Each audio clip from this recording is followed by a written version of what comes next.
लोकसभा चुनाव को लेकर एनडीए और कांग्रेस नीति इंडिया गठबंधन की तैयारियां जोरों पर है। एनडीए की तरफ से साफ है, पीएम मोदी गठबंधन का चेहरा होंगे। 2024 में चुनाव में जीत के बाद एनडीए को बहुमत मिलने पर नरेंद्र मोदी तीसरी बार प्रधानमंत्री पद की कुर्सी पर बैठेंगे। हालांकि विपक्षी धड़े वाले गठबंधन की तरफ से अभी तक किसी चेहरे की घोषणा नहीं की गई है। इस बीच सी वोटर ने प्रधानमंत्री पद के लिए नरेंद्र मोदी के अलावा अन्य नेताओं को लेकर एक सर्वे किया। सर्वे में लोगों से ममता बनर्जी, राहुल गांधी, अरविंद केजरीवाल से लेकर सीएम योगी को लेकर राय मांगी गई। सर्वे में ममता बनर्जी को विपक्षी चेहरे के रूप में रखा गया। बंगाल में ममता बनर्जी मजबूत स्थिति में हैं। ममता लगातार तीसरी बार सत्ता में काबिज हैं। उन्हें पीएम मोदी के कट्टर विरोधी के रूप में देखा जाता है। लोगों से ममता की पीएम पद की उम्मीदवारी को लेकर सवाल किया गया। विधानसभा चुनाव के बाद पंचायत चुनाव में भी ममता ने अपना दम दिखाया। हालांकि सर्वे में ममता बनर्जी को पीएम उम्मीदवार के रूप में महज 10% लोगों ने अपनी पसंद बताया। सर्वे में दिल्ली के सीएम केजरीवाल को लेकर भी सवाल किया गया। केजरीवाल लगातार केंद्र सरकार और पीएम मोदी के खिलाफ हमलावर रहते हैं। दिल्ली में तमाम कोशिशों के बावजूद केजरीवाल बीजेपी पर भारी पड़े हैं। हालांकि लोकसभा चुनाव में बीजेपी का दिल्ली में प्रदर्शन बेहतर रहा है। ऐसे में सर्वे में 14% लोगों ने पीएम पद के लिए अरविंद केजरीवाल का समर्थन किया। बिहार के सीएम नीतीश कुमार भी पीएम पद के दावेदार के रूप में सर्वे में शामिल थे। बिहार में विपक्ष की सफलतापूर्वक बैठक आयोजित कराने के साथ ही विपक्षी धड़े के समन्वयक के रूप में भी नीतीश के नाम की चर्चा है। ऐसे में सर्वे में जब लोगों से पीएम पद की दावेदारी को लेकर सवाल पूछा गया तो उनके पक्ष में 14% लोग थे। नीतीश का आंकड़ा दिल्ली के सीएम के बराबर था। सर्वे में यूपी के सीएम योगी आदित्यनाथ सबसे पहले स्थान पर रहे। सर्वे में पीएम मोदी के उम्मीदवार के रूप में 57% लोगों ने सीएम योगी का समर्थन किया। इससे साफ हो गया कि पीएम मोदी के बाद योगी ही प्रधानमंत्री पद के सबसे मजबूत उम्मीदवार हैं। मोदी सरनेम को लेकर मानहानि मामले में कांग्रेस नेता राहुल गांधी सांसद ही गंवा चुके हैं। ऐसे में उनके लोकसभा चुनाव लड़ने को लेकर अभी स्थिति साफ नहीं है। ऐसे में सर्वे में राहुल गांधी को शामिल नहीं किया गया। राहुल गांधी की याचिका पर सुप्रीम कोर्ट में सुनवाई हुई। कोर्ट इस मामले में गुजरात सरकार, पूर्णेश मोदी समेत अन्य को नोटिस जारी कर चुका है। यही वजह रही कि विपक्ष की तरफ से सर्वे में राहुल गांधी के नाम को शामिल नहीं किया गया। हालांकि सर्वे ने एक बार फिर साफ कर दिया है कि 2024 में पीएम मोदी का ही डंका बजेगा। Bureau report, news 24। दिल्ली सरकार की शक्तियों को लेकर उपराज्यपाल और आप सरकार के बीच जारी गतिरोध के बीच केंद्र सरकार द्वारा लाए गए अध्यादेश का आम आदमी पार्टी कड़ा विरोध कर रही है। दिल्ली अध्यादेश पर आपको कांग्रेस का साथ भी मिला। हालांकि पंजाब कांग्रेस आम आदमी पार्टी के साथ जाने के सख्त खिलाफ है। इसी बीच पंजाब कांग्रेस नेता नवजोत सिंह सिद्धू ने पार्टी के मत के खिलाफ जाकर दिल्ली अध्यादेश पर आम आदमी पार्टी का साथ दिया। मीडिया से बातचीत के दौरान कांग्रेस नेता नवजोत सिंह सिद्धू ने दिल्ली अध्यादेश पर कांग्रेस के स्टैंड को लेकर अपनी सहमति दिखाई। उन्होंने कहा कि राज्यपाल और उपराज्यपाल निर्वाचित प्रतिनिधियों को अपनी कठपुतली नहीं बना सकती। राज्यपाल और उपराज्यपाल से इस देश की लोकतांत्रिक ताकत को गुलाम नहीं बनाया जा सकता। एलजी किसी चुनी हुई सरकार को हिदायत नहीं दे सकता। उपराज्यपाल चुने हुए नुमाइंदों को गुलाम नहीं बना सकता और अपनी नॉमिनेटेड फोर्स नहीं थोप सकता। अगर ये सरकार रही तो राहुल गांधी के पीछे चलते हुए हर कोई कह रहा है कि ये देश नहीं रहेगा, इस देश का लोकतंत्र नहीं रहेगा। इसके अलावा आप नेता और राज्यसभा सांसद राघव चड्ढा ने राज्यसभा सभापति जगदीप धनखड़ को एक चिट्ठी लिखी। इसमें राघव चड्ढा ने कहा कि ये अध्यादेश चुनी हुई सरकार से उसका संवैधानिक अधिकार छीनता है।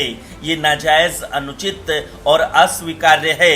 इसके साथ ही आम आदमी पार्टी सांसद राघव चड्ढा ने इस अध्यादेश के असंवैधानिक होने को लेकर 3 कारण भी बताए, जिसमें उन्होंने पहला कारण बताया कि केंद्र का अध्यादेश सुप्रीम कोर्ट के निर्णय के खिलाफ है। साथ ही दूसरा ये कहा कि अध्यादेश संविधान के अनुच्छेद 239 से AA की धज्जियां उड़ाता है। उन्होंने तीसरा कारण बताया कि इस अध्यादेश को लेकर एक केस सुप्रीम कोर्ट में भी विचाराधीन है।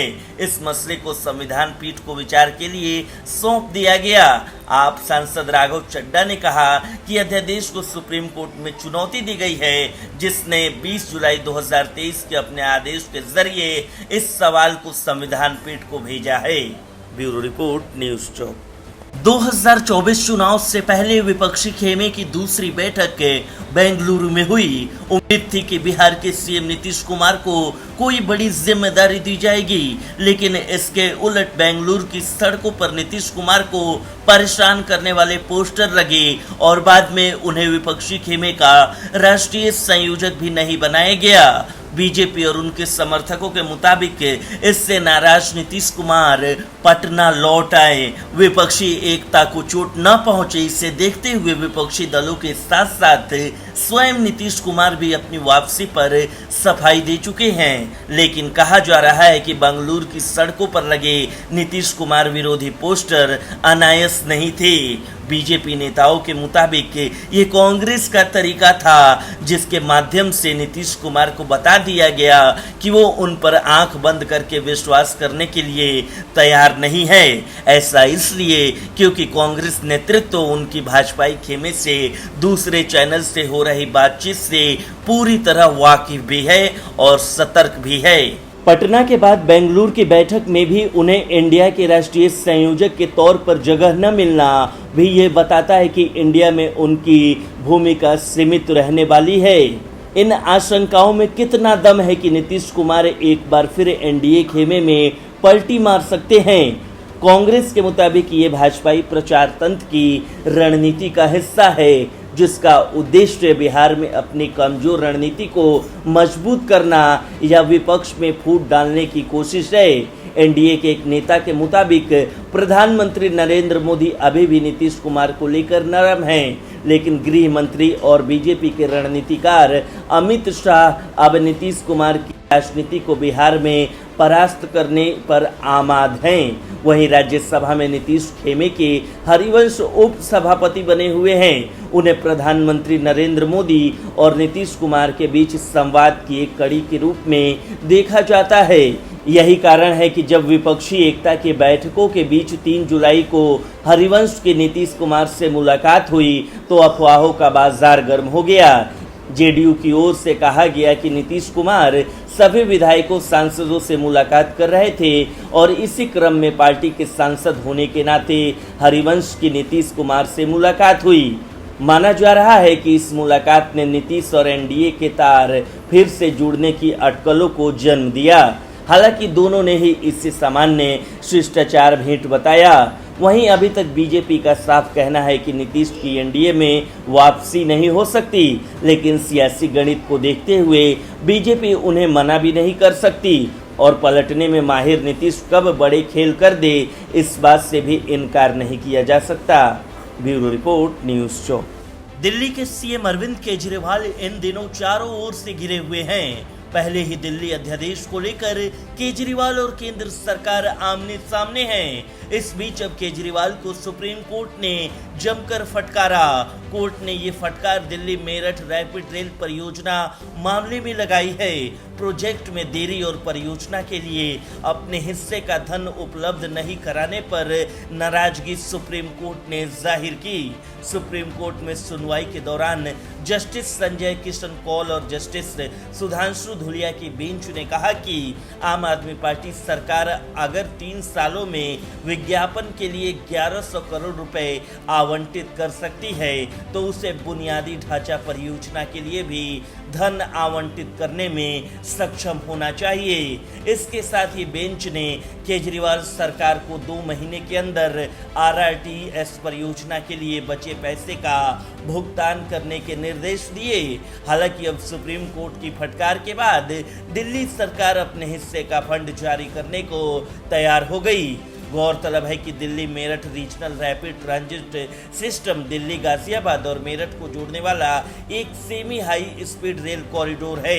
पिछली सुनवाई के दौरान भी सुप्रीम कोर्ट के द्वारा दिल्ली सरकार से इस प्रोजेक्ट में अपने हिस्से का पैसा नहीं देने पर कड़ी नाराजगी जताई। इस दौरान दिल्ली सरकार ने पैसे की कमी का हवाला दिया था।